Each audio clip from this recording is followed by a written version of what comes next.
right. Joining us now is Karen Goelst, the first case OR sustainability expert. Karen, welcome. Well, thank you for joining us today. Good morning, Melanie. How are you? It's great to be here. I'm doing great. Yes, thank you so much for joining us. We're going to jump right into the conversation today, and we really want to start by just defining the issues. Can you just give us an overview of some of the main challenges you see hospitals facing with privacy curtains? Yeah, I think, Melanie, the biggest issue remains right now is that the systems in America, are all ceiling mounted. So the cubicle tracks are ceiling mounted. And with that, it really creates these downstream issues for environmental services personnel as they need to get on tall ladders to exchange curtains. Also, most of the curtains are not standardized, so trying to figure out what goes where. As you can imagine, ceiling heights vary, track sizes vary. So all of these pose some serious issues for EVS currently. So have you seen in some hospitals, I mean, you mentioned different sizes. Can different floors and different units even have different sizes and tracks within the same hospital? Oh gosh, yes, absolutely. I mean, I would say track sizes vary from 6 to 33 feet sometimes. And you Wow. have ceiling heights, of course, ranging from 8.5, 9.5, 10 feet, sometimes taller. That's unusual. But nonetheless, it's a challenge when you're doing, especially like an isolation room exchange, where it was really an unplanned exchange. And you're trying to figure out, okay, what pattern, what size, what does that room need, right? Especially when you're in the basement, trying to figure it all out. I mean, it's almost, those curtains come in similar to you and I going to the dry cleaner. So they're all just kind of hanging there, and you're going in Right. there and trying to say, Yeah. okay, what is what, right? Yeah. No, consistency would take a lot of the guesswork out of all of that Ex- for sure. Exactly. So we are going to really dive into that along with monitoring and what soft fabrics and sustainability and all of those things in our conversation today.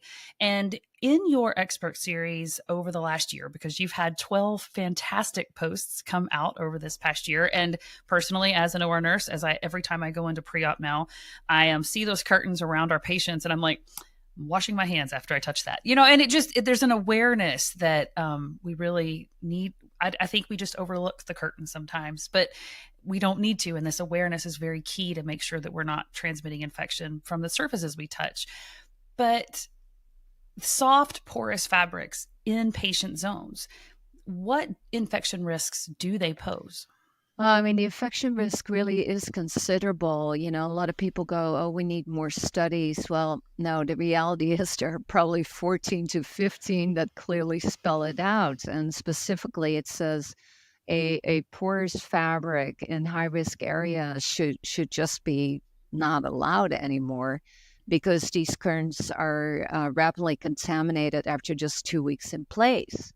And a lot of people talk about, well, we have impeccable hand washing routines at our facility. But the problem is when you look at where the curtain is situated in the patient room, you walk in, you wash your hands, you touch that curtain, touch the patient, touch the curtain. And so there's really no escaping it. Everybody touches that curtain. And with the fact that it becomes rapidly contaminated, we should really be looking at other materials, I believe. Yeah, those soft fabrics, they can absorb, they can soak up. Things can just get trapped in those fibers and they stay for as long as that curtain is there, right? Exactly. Yep. Yeah, that's kind of terrifying when you think about It's it. it's pretty bad. But Mhm. yeah, what is it about these fabrics like curtains that does make them more difficult to clean and disinfect than your traditional hard surface? Well, I mean, again, because they're porous, also, by the way, they can't be Hmm. swabbed or anything like that. So, as it pertains to reusable curtains, of course, the only way, quote, to clean them is to send them off to laundering. And as you can imagine, we already talked about the issue of getting on tall ladders and looking for the right item. And now you're adding one more dimension, which is the laundering of the curtains. So as you can imagine, during the pandemic, where, oh, by the way, the isolation room exchange supersedes periodic exchanges, These curtains have to be exchanged the moment that someone who had either COVID or MERS or C. diff was moving out of that room. So that exacerbated, the whole turnover, if you will, and the room availability, by the way, in terms of pushing people from the ED into their rooms also. When we have a patient with MRSA or with C. diff, we will put isolation precautions in place, things that we will have to, we're going to be wearing extra gowns and gloves and things for protection. But what about the curtain? Does anything happen with that curtain after a patient with C. diff or MRSA is discharged from that room? So typically, most facilities that we work with will definitely have a protocol that states upon, any kind of isolation room, clean or terminal clean, if you will, that curtain will be taken down. But with that, again, there are a lot of challenges because of the ladders. So frequently, it's really delegated to a floor tech or a trash tech, and they get called to come in and remove the curtain. Then the EVS team obviously does the terminal clean. And then subsequently, the floor tech or trash tech has to be called in yet again to get on that tall ladder and take care of the exchange. So it's a real disruption, if you will, in workflow. And again, think about it: your room is now clean, but you're waiting on your tech to come in to hang that fresh curtain. So it's very, Yeah. very time consuming. It is. And I can imagine, and actually, I'm thinking back to my own experience when I worked in med-surg, how many times that curtain actually did get changed because it is a disruption to the workflow and whether or not they had the time or the staff or the ability to come change it. And then it would just, or got overlooked out of just people not being aware.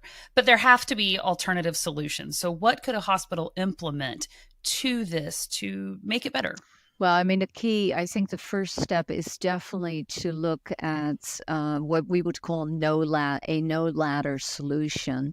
And they come in many forms and shapes nowadays. As you know, I'm originally from the Netherlands. And ironically, the rest of the world has standardized on what we call suspended track. So you never ever have to get on ladders again. So arguably, it starts with the specification for new build or renovation to say, hey, let's just do away with ceiling mounted systems.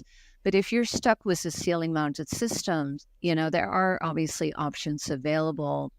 One way to bring the curtain down is, excuse me, it's actually using what they call a snap mesh, or, you have various rod solutions. So there are many solutions are available right now. It's good to hear of the improvement and the ways that we are thinking about solving these problems and making it better, making it safer for our patients. But we also need to talk about how we're monitoring this and the compliance that comes along with it. So, why is monitoring curtain exchange compliance, why is that vague and inconsistent sometimes? Well, first off, of course, the standard in America is very, very loose, right? It says remove upon visibly soiled or stained. And, the good news is that we're anticipating new guidelines to be released very, very quickly, like they have in Europe, potentially, where you've got to remove the curtains quarterly on your periodic exchange. But think about it, it is very, very challenging to monitor upcoming exchanges when you're still handwriting the dates on curtains and you're handwriting it on an Excel spreadsheet log in the EVS office. So we're very passionate, obviously, about software and using software to set your protocols, but then monitor them, and also the ability to start articulating the ISO exchanges, because arguably that's when it really, really counts, right? That's when you want to be able to demonstrate that you followed that protocol. Absolutely. And one of your posts during this year of expert series posts actually was really talking about, how we are depending on people to write the dates on these curtains and to really follow that. And we talked about this previously, you and I did, but I had to take my son to the emergency room. And the first thing that I looked at when we came into that emergency room was that curtain. And I saw the date tag on it. but it hadn't been filled out. There was no date, there was no initial. And I'm sitting here thinking of everything that you just said and everything you've said in your expert series. And I'm going, well, there's no date on it. How do I know how new or old this curtain is? And I can see how that makes a huge difference if you're just depending on people to write something down, and it gets overlooked. It's pretty insane, actually, when you think about it. I mean, it puts us already, yeah, right? We talked through all the issues, but already these currents are such a challenge for EVS folks. And then you're asking them to handwrite. And by the way, as it pertains to these no ladder solutions, unfortunately, a lot of those are standardized to the point where you might have 5 panels hanging on a track. So now every label, you have to handwrite the date and all that information. Take that information back to your EVS office. I mean, as a result, it just doesn't happen. I will say with great certainty that there are very, very few U.S. healthcare facilities that could withstand scrutiny as it pertains to their protocols. I mean, it's really bad. It's very, very hard to prove that you actually did it. Wow. So, what specific guidelines then or frequency would you recommend that hospitals follow? Well, I think, we're still seeing protocols in America that are, like where they go, oh, we exchange it annually or biannually. Certain folks are definitely moving to quarterly exchange, which I find commendable. Currently in Europe, that is the expectation, for instance. I mean, you are not allowed to keep currents in place for longer than 3 months. And oh, by the way, as it pertains to regulatory agencies, it is on their checklist. So if you're not doing what you're supposed to do, you will get a set, cited for it, and there will be some penalties. So I think that would be a good first step in America, for us to really disallow the current to continue to fly under the radar, because really that's what's happening still. We don't want any item, any surface, any curtain, anything flying under the radar and being missed where it could possibly pose an infection or an infection risk to our patients or to our hospital staff. So, how could facilities monitor and track those curtain exchanges electronically? Well, I mean, as you know, Melanie, we offer software that basically allows facilities to set their protocols. And then once set, what's great, it starts really reminding them of the upcoming exchanges and what have not. Ultimately, working closely with facilities, we really found that compliance really has 3 key steps to it. And number one is people need to be notified about their upcoming exchanges flat out, because if you've got to go to a handwritten log, look, they're very, very busy in hospitals, obviously. That's very challenging right there. And then number two, so you want to know the date and the time really of the exchange, the location, obviously, of the exchange, but then also what are the curtain types and sizes and patterns, and how many do we need to have on hand, by the way, so we can actually do the exchange in the first place. And then lastly, think about the staffing crisis in our country right now. We need to know that we have enough staff, by the way, to do the job. So all that just requires plenty of notification so that all the stakeholders are informed and everything can be in place to allow for a successful install. So, who do you think all of the stakeholders then would be? You mentioned notification. Who gets notified so that everybody is aware? Well, for sure, it starts with EVS always, Mm-hmm. right? Because those are the folks challenged with doing the exchanges. But I would say that I also wish that infection prevention would step in a little bit more. I mean, they are such key stakeholders in this whole picture that I think if they realize that these currents sometimes remain in place for 14 months, they would be horrified. So typically with our software, that's one thing that we immediately say. We have a lot of people that are allowed access. They're all on the reminder list, so that whether it's infection prevention, someone in facilities, supply chain, by the way, again, right? You need to have enough on hand. and then, of course, EVS themselves. And then when you think about currents, there's one added complexity with them in the sense that you've got sometimes outside service providers that are linen providers that are potentially doing the periodic exchange. But then you still have your EVS in house team, right, who has to do the isolation exchanges. So even though it seems simple, there are so many stakeholders involved. And when you get them all on the same page and you create a transparent process, that's where we feel that you will start seeing compliance surrounding this particular issue. Absolutely. Putting everybody on the same page, communicating with everyone and not leaving anybody out so that everybody is informed makes it happen, makes it more likely to happen for sure. Correct. So I want to shift a little bit now and talk about sustainability, a huge topic right now in healthcare and even just in our country at the moment, and a global conversation as well. But regarding sustainability, what curtain considerations jumped out during COVID? Oh gosh, well, as it pertains, of course, to the reusable curtain, the laundering cycles, the energy, the carbon footprint surrounding a reusable curtain, where it goes off, it gets laundered, it wears and tears, it needs to be replaced. Now it's being redelivered to the facility. Um, that was a massive consideration when you start thinking like a 500-bed hospital was doing about 85 isolation room exchanges a day, right? So again, that includes that curtain. So at that point, what we're really seeing is a huge shift, as you can imagine, Melanie, over to what we call a recyclable or disposable curtain. But there, of course, one of the issues has definitely been in our country that number 5 blue wrap, which, oh, by the way, is the same material as a recyclable curtain, does not get readily recycled in our country, right? And so then that would be good. So it was kind of like, hooray, we've got a recyclable curtain, but oh gosh, our local recycler doesn't deal with it.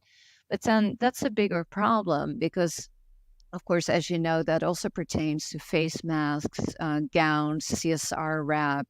All those items are number 5 blue wrap or non-woven polypropylene. Interesting. I did not realize that they were all connected.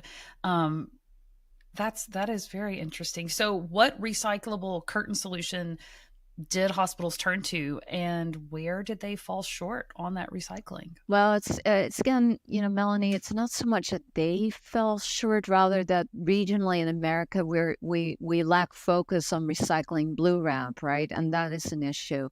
But as you know, we've been very, very focused on introducing a new solution here in the US, which is equipment produced by TCG out of the UK that really allows folks either on or near site, as we like to say, to recycle this number 5 blue wrap, including, of course, curtains. The one major consideration at that point definitely remains, is your curtain 100% recyclable, right? Because what we also see in America is we see the snap mesh solution, and then it's got metal snaps on those, quote, recyclable curtains. And guess what? You can't recycle it unless you were to cut all that off. Yeah, then that would prevent people from recycling it because they're not going to sit there and cut the grommets off of the top of all the No. curtains. So, how could new technologies like Sterimelt improve recycling of items like curtains?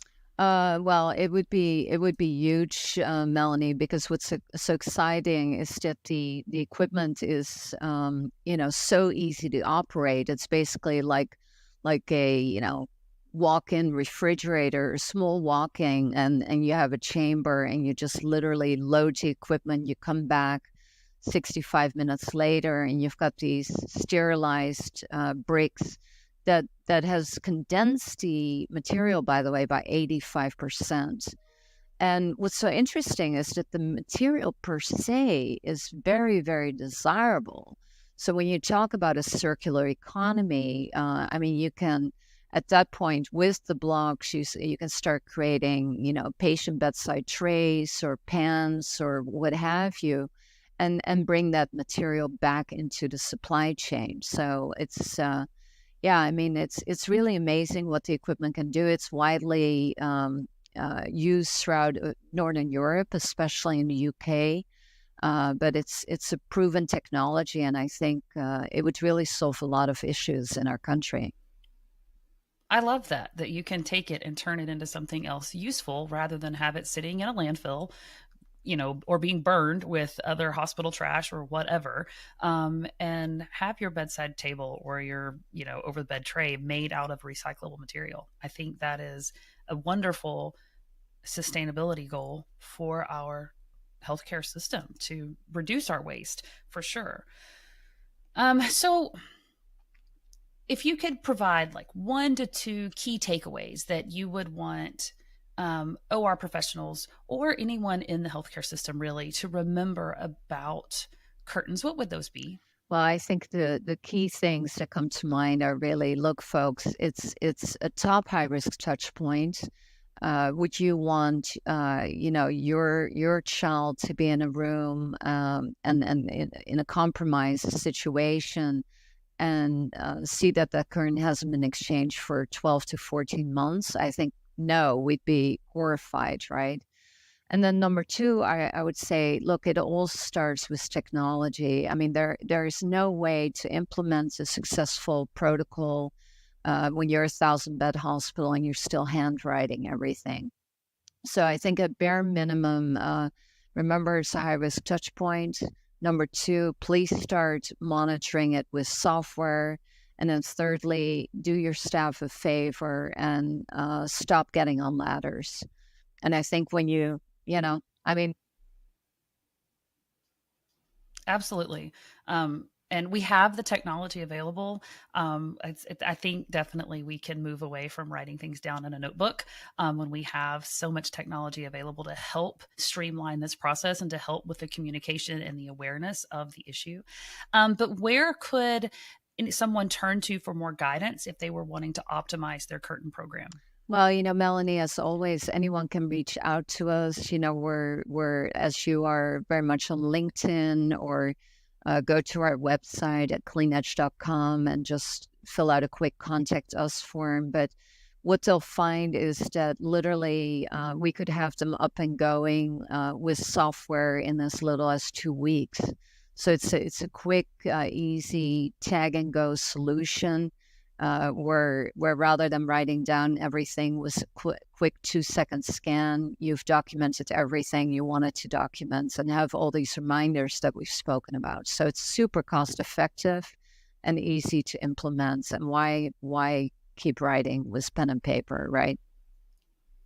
Absolutely. And I want to remind those of us from the operating room who are listening that we run into these curtains every day in our pre op, in our PACU. When we take patients up to ICU, we are touching these curtains every single day. And so, an awareness of what we're touching and making sure that we're not transmitting infection to our patients is key. But Karen, thank you for joining us today and for really just educating us about an often overlooked kind of just fly on the wall, kind of so to speak, in the hospitals, in our patient care areas that the curtains are, and really opening our eyes to the risk that they pose and how we can do better with compliance and monitoring our curtains. Thanks, Melanie. Great to meet with you today.